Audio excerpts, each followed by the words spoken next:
Very good morning to all of you, dear students. Students, as all of you know that our fourth chapter of maths, that is long and short, is going on. And yes, today's our topic is very interesting. What is it? This is how big is my hand, means in our today's teaching I will teach you about the measurement of various body parts like your length of your thumb, length of your small finger, length of your nail, length of your palm. Let's start our today's session.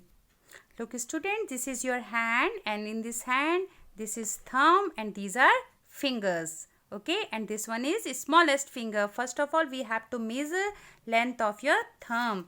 How we will measure it? Look, कैसे measure करेंगे? देखिए, हमेशा measurement कहाँ से start होता है? Zero से। तो जहाँ पे आपका थंब का नेल स्टार्ट हो रहा है उससे थोड़ा सा आगे जीरो को हम वहाँ पर क्या करेंगे? प्लेस करेंगे। ठीक है, तो जैसे आपने इसको प्लेस करा, देखिए ऐसे जीरो को प्लेस किया तो ध्यान से देखेंगे मेज़रमेंट कहाँ तक आपका आ रहा है। क्योंकि स्टूडेंट्स, आपने जीरो को इस तरह से प्लेस करना है तो आप देखेंगे आपकी लेंथ कहाँ तक जा रही है? 5 तक। कहाँ तक जा रही है? 5 तक। थोड़ा सा इसे आप नेल से थोड़ा सा आगे रखेंगे क्योंकि फिंगर थोड़ी सी आगे होती है, तो देखेंगे 5 तक। तो आपके थंब की लेंथ आ गई 5 सेंटीमीटर। अब हम लोग नापेंगे आपकी स्मॉल फिंगर। तो देखिए स्मॉल वाली फिंगर कैसे नापेंगे आप? स्मॉलेस्ट फिंगर को ऐसे ही जीरो से आगे इसको प्लेस करेंगे क्योंकि थोड़ा सा आगे होती है फिंगर। तो देखेंगे कहाँ तक आ रहा है ये? 5 से थोड़ा सा छोटा, हम कह सकते हैं इसे 4.5 सेंटीमीटर। ठीक है स्टूडेंट्स, तो चलिए अब हम नापते हैं थर्ड वन, आपका नेल। तो आपके पास आपके जैसे 4 फिंगर्स हैं, थंब है, तो इन सारे नेल्स को अगर नापना हो आपको तो इसमें से किसी भी एक नेल को नाप लेते हैं हम। इस वाले नेल को नाप लेते हैं। तो चलिए, कितना इंटरेस्टिंग है। आई एम श्योर आप लोग बहुत अभी इंजॉय कर रहे होंगे। प्रैक्टिकली मैं आपको दिखा रही हूँ। तो देखिए जीरो में मैंने इसको प्लेस कर दिया और उसके बाद ध्यान से आप लोग देखेंगे तो नेल कहाँ पर ख़त्म हो रहा है? बताइए, काउंट करिए छोटे छोटे ब्लॉक्स को। 1 2 3 4 5 6 7 8। यस, 8। अब इस 8 को हम लोग लिखेंगे कैसे? क्योंकि ये 1 से छोटा है। हम इसे किस तरीके से लिखेंगे? हम इसे लिखेंगे जीरो पॉइंट करके। क्या बताया मैंने? अगर आपके पास 1 से कोई भी चीज़ छोटी हो जाए, यानी कि 0 और 1 के बीच में जो ब्लॉक्स होते हैं छोटे छोटे, उनको 1 2 3 4 5 6 7 8 9 10, तो इनको हम लोग किस तरह से, इस वाले को हम कहेंगे 0.1, इसे कहते हैं 0.2, थर्ड को कहते हैं 0.3, तो 8 को क्या कहेंगे हम? 0.8 सेंटीमीटर। आई एम श्योर आपको स्टूडेंट्स इतना समझ में आ गया। तो चलिए इनको नोट डाउन कर लेते हैं पहले। तो देखिए students, thumb 5 centimetre, little finger 4.5 centimetre, nail लिख दिया मैंने 0.8 सेंटीमीटर। अब नेक्स्ट टर्न है पाम। देखिए बेटा, ये है आपका पाम। बताया था मैंने अपने लास्ट वीडियोस में आप लोगों को, क्या बताया था? ये वाला जो आपकी मिडिल फिंगर होती है सबसे लंबी वाली, यहाँ से स्टार्ट होके यहाँ तक एंड होता है, इसे हम लोग कहते हैं पाम। तो देखिए पाम अगर आपको अपनी मेज़र करनी है, नापनी है, तो जीरो वाला स्केल रखना पड़ेगा थोड़ा सा नेल से थोड़ा सा आगे, क्योंकि फिंगर हमारी हमेशा थोड़ी सी आगे से स्टार्ट होती है। देखिए जीरो को प्रॉपर प्लेस कर दिया। तो देखिए चलते हैं, क्या देखते हैं कहाँ पे फिनिश हो रही है पाम आपकी? जहाँ तक आपकी रिस्ट है, यानी कि हम लोग इसको मान सकते हैं 13 सेंटीमीटर। कहाँ पे मान सकते हैं हम इस लोग इसको? 13 सेंटीमीटर, यहाँ तक। ठीक है, तो ये पाम कितनी हो गई आपकी? 13 सेंटीमीटर। तो स्टूडेंट्स, पाम के आगे लिख लेते हैं हम 13 सेंटीमीटर। बताया था मैंने आपको, ये होता है बिल्कुल यहाँ से स्टार्ट होके जहाँ पे आपकी रिस्ट ख़त्म होती है। तो चलिए नेक्स्ट टर्न है आपका ईयर, नोज़ एंड हैंड। ये देखिए स्टूडेंट्स, ऐसे ही आपको ईयर्स नापने हैं। इसमें बुक में दिखाया गया है आपको ईयर्स कैसे नापने हैं।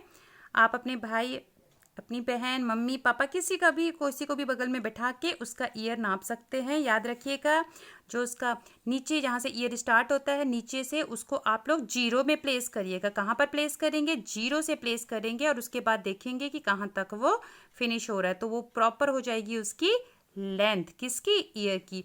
उसी तरीके से आप नोज़ भी नाप सकते हैं, उसी तरीके से आप हैंड भी नाप सकते हैं। लुक स्टूडेंट्स, किस तरीके से आपको हैंड नापना होगा। मैंने आपको बताया, हैंड अपने भैया दीदी को ऐसे खड़ा करेंगे, उनका हैंड इस तरह से स्ट्रेट कर देंगे और मिडिल वाली फिंगर जो सबसे लंबी होती है उससे स्टार्ट करेंगे और कहाँ तक, एल्बो तक, जहाँ तक आपकी कोहनी है, यानी कि जिसे हम लोग कहते हैं क्यूबिट। आपको एक तरह से क्यूबिट नापना है। हैंड का मतलब है आपको एक तरह से क्यूबिट नापना है। आई एम श्योर स्टूडेंट्स आपको मेरी बातें समझ में आ गई होंगी, आपको क्या नापना है और कैसे नापना है। तो ये जो बचा हुआ टास्क है, ear, nose, hand, hand, you can say cubit. किसकी बात कर रही हूँ मैं, क्यूबिट की। ये तीनों पार्ट्स ये मैंने आपको बता दिया कैसे, और ये सब आप अपने आप नापेंगे अपने भैया या दीदी की हेल्प से। डियर स्टूडेंट्स, इसमें बाकी कुछ चीज़ें आपके पास इस तरीके से, जैसा फिर आपको लगेगा अरे इसे कैसे नापें, बाकी तो स्ट्रेट नहीं है, जैसे कि आपको अपना हेड नापना है। ये देखिए इसमें दिखाया हुआ आपको अपना हेड नापना है, आपको अपनी रिस्ट नापनी है। तो आप इसको कैसे नापेंगे स्केल से, क्योंकि स्केल तो स्ट्रेट होता है। इसके लिए एक बेस्ट तरीका मैं आपको बताती हूँ। आपके पास आपको लेना है एक थ्रेड, एक धागा आपको लेना है। उस धागे से आपको अपना सिर के चारों ओर उस धागे को घुमा देना है। उसके बाद उसको घुमाने के बाद जितना लंबा आपका है, जितना लंबा मतलब इस तरीके से मेजरमेंट आपकी उसकी आती है हेड की, हम लंबा तो नहीं कह सकते, उसकी सरकमफ्रेंस होती है, जितनी भी सरकमफ्रेंस धागे की आएगी उसके बाद उस धागे को आप लोग कहाँ नाप लेंगे, स्केल में नाप लेंगे। देखिए बच्चों, इसके लिए क्या करना है, आपको एक रस्सी ले लेनी है, एक धागा आपको ले लेना है। तो उससे आपको कैसे मेजर करना है वो मैं आपको बताती हूँ। स्केल से तो पॉसिबल नहीं है। पहले आप क्या करेंगे, ऐसे अपने भैया या अपने दीदी का हैंड रखेंगे, उसके बाद आपको नापनी है इसकी रिस्ट, ये पोर्शन आपको नापना है। तो आप क्या करेंगे, इस धागे को लेके उसके रिस्ट के चारों ओर इसको घुमा देंगे। ये देखिए स्टूडेंट्स, इस तरीके से आपको धागे को घुमा देना है पूरे रिस्ट के चारों ओर, और जहाँ पर इसकी स्टार्टिंग आती है, ये देखिए जहाँ पर ये टच हुआ, ये यहाँ पे टच हुआ, उसके बाद इतना पोर्शन ले लेना है आपको, और आपको ये देखिए ये लेंथ हो गई है आपकी रिस्ट की। इस लेंथ को नापना है आपको स्केल में। ये देखिए स्टूडेंट्स, उसके बाद इस धागे को आपने स्केल में इस तरीके से लगा देना है। और ये कहाँ पर आया, देखो मैंने वहाँ पे निशान, मैंने अपने फिंगर लगाई हुई है, आप चाहें तो वहाँ पे निशान लगा सकते हैं। ये आया 14 सेंटीमीटर। देखा आपने, इस धागे को आपने रिस्ट के चारों ओर घुमाया, उसको मार्क किया और उसके बाद उसको स्केल में नाप लिया, तो ये आया आपका 14 सेंटीमीटर। तो देखिए इसके आगे हम लोग कितना लिख लेते हैं, रिस्ट 14 सेंटीमीटर। जैसे आपने रिस्ट नापी उसी तरीके से स्टूडेंट्स आपको हेड का मेजरमेंट लेना है, यानी कि हेड की सरकमफ्रेंस नापनी है। इनकी लेंथ नहीं होती, इनकी गोलाई होती है, तो गोलाई की लेंथ को हम लोग सरकमफ्रेंस कहते हैं। वो बात की बातें हैं, अभी आप इसको बस ओनली लेंथ समझ के चलिए। चलिए स्टूडेंट्स, आज के लिए इतना ही। Thank you. और कोई भी दिक्कत प्रॉब्लम होती है तो आप लोग मुझे कर सकते हैं कॉल। Thank you.